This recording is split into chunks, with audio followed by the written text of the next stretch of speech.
जी, पिछले दिनों एक बड़ी घटना जो है मैं कहूँगा हरियाणा में हुई। सौर्य चौधरी भजन लाल जी जो कि छत्तीस बिरादरी के नेता थे और छत्तीस बिरादरी में उनके फॉलोवर हैं, समाज तो है ही।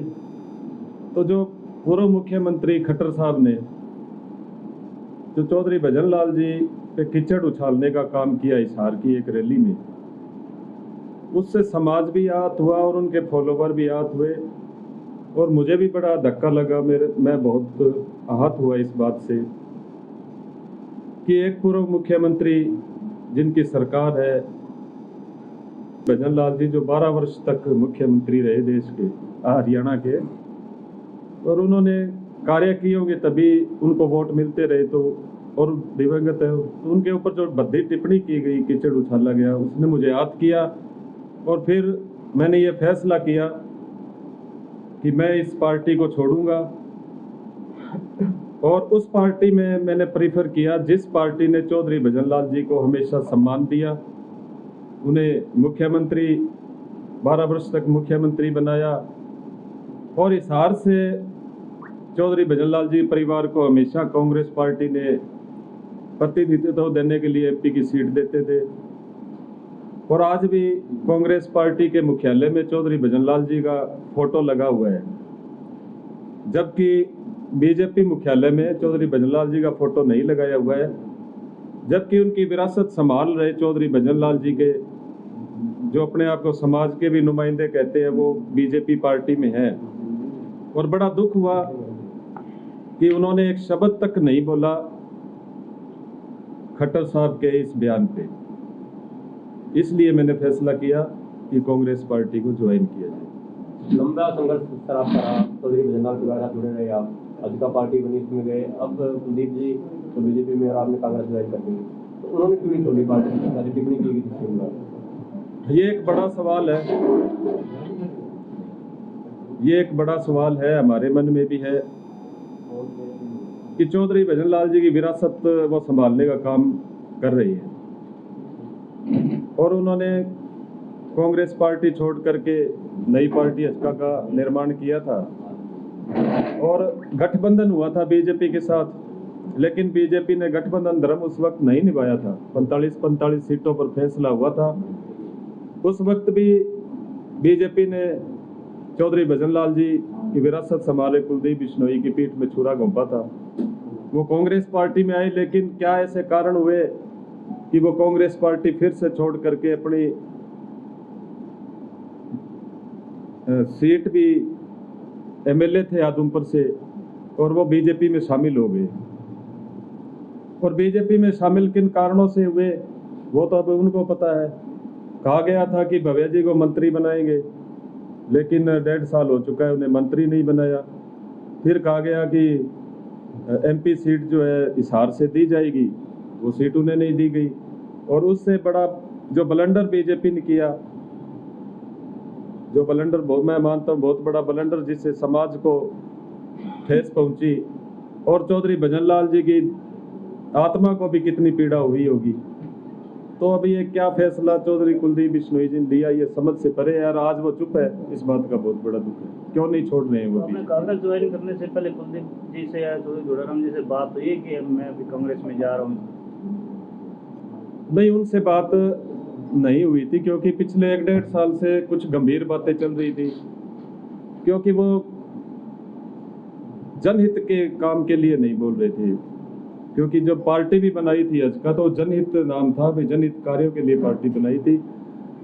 तो वैसे तो ये 10 साल से कुशासन चल रहा है बीजेपी का, और चौधरी जोड़ाराम जी, चौधरी कुलदीप बिश्नोई जी, तो उन्होंने कोई जनहित के लिए कार्य करवाने के लिए आवाज़ नहीं उठाई, तो उनसे रीच भी नहीं थी। आम आदमी वहाँ तक आसानी से मिल भी नहीं सकता, तो इस बात का दुख है। क्या लगता है कि बीजेपी बिश्नोई समाज को दरकिनार कर रही है? बिल्कुल कर रही है, यही लग रहा है, क्योंकि ये यूज एंड थ्रो वाली सिचुएशन है। जब एमएलए इलेक्शन थे राजस्थान में, तो कुलदीप जी को सह प्रभारी बना करके वहाँ पर भेजा गया और उनका मैं कहूँगा कि यूज किया गया। वहाँ भी कोई एमपी सीट नहीं दी गई है बिश्नोई समाज को, बीजेपी ने नहीं दी है। और यहाँ तो आप देख रहे हैं कि विरासत तो कुलदीप जी संभाल रहे हैं ना, चौधरी भजन लाल जी, इनको टिकट कांग्रेस देती रही है और इस बार टिकट हिसार से नहीं दिया। साथ में बद्दी टिप्पणियां चौधरी भजन लाल जी पे की। माफी मांगते तो उन्होंने कहा कि कुछ और तरीके से मैंने बात बोल दी थी, लेकिन कुछ और तरीके से लिया गया। हाँ, ये भी एक उनकी सोची समझी रणनीति थी, क्योंकि उन्होंने इशार में क्या कहा था, मैं नाम तो नहीं लेता कौन नेता है, उन्होंने इशारों में कहा था, नाम तो नहीं लेता, लेकिन उन्होंने यहाँ फतेहाबाद में क्या किया, उनका नाम लिया। इससे क्या हुआ कि हरियाणा के अंदर जितने लोगों को पता चला था कि इन्होंने चौधरी भजन लाल जी पे गलत टिप्पणी की है, ये जो इन्होंने यहाँ पे सफाई दी फतेहाबाद में, उससे तो लोगों के ये हुआ जिन्हों को नहीं पता था, भाई देखे तो सही कि खट्टर साहब ने ऐसा क्या कहा है कि सफाई दे रहे हैं। इससे तो और ज्यादा बदनामी काम करने का काम किया, ये लिपापोती का काम किया। इससे भी जो है ये आगे और प्रचार चला गया कि कौन सी टिप्पणी खट्टर साहब ने की थी दिवंगत चौधरी भजन लाल जी। क्या आपकी इच्छा जाहिर करते हैं कि फतेहाबाद से विधानसभा का चुनाव आप लड़ें? मेरा एक लंबा संघर्ष रहा है चौधरी भजन लाल जी परिवार के साथ, मैं 20 वर्ष रहा हूँ और अजका पार्टी में काफ़ी संघर्ष किया, भी उनके साथ ही था, वो कांग्रेस में थे, फिर बीजेपी में मैं साथ था, लेकिन कभी मैंने ये इच्छा प्रकट नहीं की कि मैं फतेहाबाद से चुनाव लड़ूं। पार्टी के पास सक्षम लीडर है और वो प्रतिनिधित्व कर सकते हैं, लीडर हैं, तो मेरी कोई इच्छा नहीं है फतेहाबाद से चुनाव लड़ने। पार्टी जो मेरी जिम्मेवारी लगाएगी वो मैं निभाऊंगा एज ए कार्यकर्ता। और कांग्रेस पार्टी का आपने देखा होगा कि पिछला जो 10 साल का कार्यकाल था चौधरी भूपेंद्र सिंह हुड्डा जी का, वो जनहितकारी था, जन कल्याणकारी योजनाएं उनकी लागू उन्होंने की थी। और अब जो ये 9.5 साल से ऊपर का कार्यकाल हुआ है बीजेपी का, इसके अंदर पोर्टल के सिवा इन्होंने कुछ नहीं किया है, भ्रष्टाचार चरम सीमा पर है। और मैं जो है, जब मैंने फैसला किया कांग्रेस पार्टी ज्वाइन करने का, तो मैंने ये पाया कि आज हरियाणा के अंदर दीपेंद्र हुड्डा जी एक ऐसे युवा ऊर्जावान नेता उभर करके आए हैं जो जमीनी स्तर पर लोगों से जुड़ाव रखते हैं, जमीनी स्तर पर लोगों की क्या समस्या है वो उठाते हैं। और जो उनकी विशेष जो मेरे को बात प्रभावित की वो ये थी कि अग्निवीर योजना जो मोदी सरकार ने एक आदेश पारित किया, ये लाखों युवा भारतवर्ष के जो एक सपना संजोते हैं देश की सेवा के लिए, मेहनत करते हैं, तो उनके भविष्य के ऊपर कुठाराघात किया। तो दीपेंद्र हुड्डा जी ने इस बात को प्रमुखता से उठाया, संसद में भी और ग्राउंड लेवल पे भी। और कांग्रेस पार्टी ने, राहुल गांधी जी ने इस मैनिफेस्टो में भी ये लिया है कि अग्निवीर योजना में जो लगे हैं युवा उनको रेगुलर किया जाएगा, और जो योजना है ये बंद की जाएगी, क्योंकि इससे देश के रक्षा से संबंधित है, देश को खतरा है। तो इस बात से मैं प्रभावित था और उनसे मेरी मुलाकात भी हुई थी, लेकिन ज्वाइन का भी कोई ऐसा फैसला नहीं था कि अब तक मैं कर पाता या नहीं कर पाता। लेकिन ये जो टिप्पणी दिवंगत आत्मा पे की गई चौधरी भजन लाल जी की, इससे बड़ा आहत हुआ, समाज बड़ा आहत है, समाज में रोष है, तो इसलिए मैंने फैसला किया कि इस बीजेपी के साथ में नहीं रह सकता। क्या कुलदीप बिश्नोई ईडी के डर से दबे नहीं हुए हैं बीजेपी से कि उनके कोई? हो सकता है, क्योंकि चर्चाएं सुनने में तो ये आती हैं, अब इसका पुख्ता नहीं बता सकते, लेकिन ये एक बहुत बड़ी वजह है कि वो बोल क्यों नहीं रहे। इतनी बड़ी टिप्पणी चौधरी भजन लाल जी, जिनकी वो विरासत संभाल रहे हैं, जिन्होंने 36 बिरादरी के फॉलोवर्स हैं हरियाणा के, उनकी आत्मा आहत हुई है, उनके चेहरे पे एक शिकन आई है, तो कुलदीप बिश्नोई को क्यों बोलना चाहिए, क्यों नहीं बोल रहे? क्या ऐसी वजह? कुछ भी हो सकती है वजह। तो जी इतने टाइम बाद आप सक्रिय हुए हैं राजनीति में, क्या कारण रहा?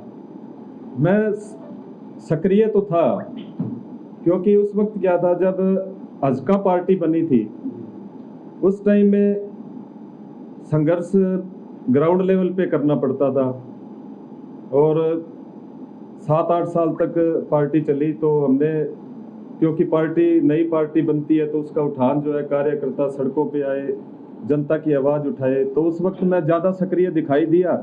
लेकिन उसके बाद में जब वो कांग्रेस पार्टी में मर्ज हो गया अजका का, तो उस वक्त कुलदीप जी भी एक्टिव कम रहे कांग्रेस पार्टी में। उन्होंने सिर्फ हिसार या विधानसभा चुनाव तक ही वो सीमित हो गए थे। इस कारण से मैं कुछ कम एक्टिव रहा। अभी चुनाव के दौरान आप सक्रिय हुए हैं, क्या कारण है इसमें? नहीं, चुनाव के दौरान नहीं। जैसे खट्टर साहब ने, पूर्व मुख्यमंत्री श्रीमान मनोहर लाल जी ने चौधरी भजन लाल जी पर, जो उनके चरित्र पर दिवंगत है, वो जो लांछन लगाया गया, कीचड़ उछाला गया, उससे मैं बहुत आहत हुआ, मेरा समाज आहत हुआ है, बहुत ठेस पहुंची हमें। इसलिए मैं नहीं रह सकता था भाजपा में, इसीलिए मैंने इस भाजपा को छोड़ा। कुलदीप बिश्नोई जी अपने वर्करों को कह रहे हैं कि आप वेट करें, समय का इंतजार करें, तो आप भी आपसे जिस हिसाब से आप कह रहे हैं कि ये चीज़ हो रही है, तो आप किस हिसाब से देख रहे हैं कुलदीप जी? किस वजह यही तो दुख की बात है। वेट किस बात की वेट की जाए? अब रह क्या गया है? चौधरी कुलदीप जी तो चौधरी भजनलाल जी की विरासत संभालने का दावा करे और संभाल भी रहे। राधुमपुर हल्के से वो जीत भी रहे और एमपी इलेक्शन भी वो हिसार से जीते हैं। पिछली बार भव्या जी को टिकट कांग्रेस पार्टी ने दी थी। तो फिर वेट किस बात का, जब इतना विरासत जिनकी संभाल रहे हैं चौधरी भजनलाल जी पे इतनी बड़ी अच्छी टिप्पणी की गई, तो फिर वेट किस बात का है? कोई वेट नहीं है। उनको बोलना चाहिए, आगे आना चाहिए। ये कोई छोटी बात नहीं है। इससे 36 बिरादरी के वो लोग जो फॉलोवर रहे हैं चौधरी भजनलाल जी के, आज भी जिनके दिल में इज्जत है चौधरी भजनलाल जी के प्रति, तो उनको कितना दुख हुआ है। और यही समाज में भी रोष है भाई, ये जो नुमाइंदगी कर रहे हैं समाज की इस पार्टी के अंदर, ये बोल क्यों नहीं रहे? चाहे चौधरी दुड़ाराम हो, चाहे चौधरी कुलदीप जी हो, इस बात का दुख समाज में है। क्या वजह हो सकती है आपके मायने में? अब वजह तो अब क्या हो सकती है, तो वो ज़्यादा तो वो खुद ही बता सकते हैं। मैं समझता हूँ कि स्वार्थ की राजनीति भी हो सकती है या कोई दबाव हो सकता है। क्या भव्य बिश्नोई को अपने पद से इस्तीफा दे देना चाहिए? मैं तो चाहता हूँ कि कुलदीप जी ओपनली आकर के ये बात को रखें, अपनी रोष प्रकट करें, तो भव्य जी को तो देना ही चाहिए इस्तीफा। और भी आपके राज्य में कोई और बड़े नेता भी जो बिश्नोई समाज के बड़े बीजेपी के नेता हैं, वो छोड़ के कांग्रेस में आ सकते हैं? देखिए, मैंने ये कहा कि इतने दिनों में समाज का जो आइडिया है वो लग जाता है। जहाँ भी हम जाते हैं समाज में इस बात के लिए बहुत रोष है।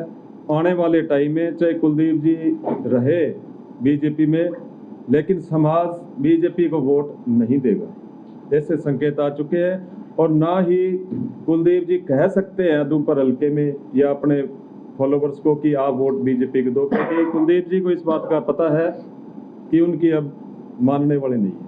मौजूदा विधायक ने तो कहा है कि भारी मतों से रिकॉर्ड तोड़ वोटों से जितवाएंगे। मौजूदा विधायक फतेहाबाद से दुड़ाराम जी। हाँ, वो तो यही तो बात है ना, वो जिताएंगे तब पता लगेगा उन्हें। जो रोष है वो रोष है। वो दुड़ाराम जी कहने से कोई समाज वोट नहीं दे पाएगा। समाज के लोग कोई फैसला भी कर सकते हैं वोटों से पहले भी बीजेपी को वोट देना? फैसला समाज ने ये किया है कि 25 तारीख को रिजल्ट ही दिखाएंगे, ऐसा फैसला है। अब जब नुमाइंदे उनके बीजेपी में बैठे हैं हमारे, वो नहीं बोल रहे हैं, तो फिर फैसला तो यही है कि 25 तारीख को बीजेपी के खिलाफ वोटिंग होगी और कांग्रेस पार्टी को वोट देंगे, क्योंकि कांग्रेस पार्टी ने हमेशा चौधरी भजनलाल जी का सम्मान किया है।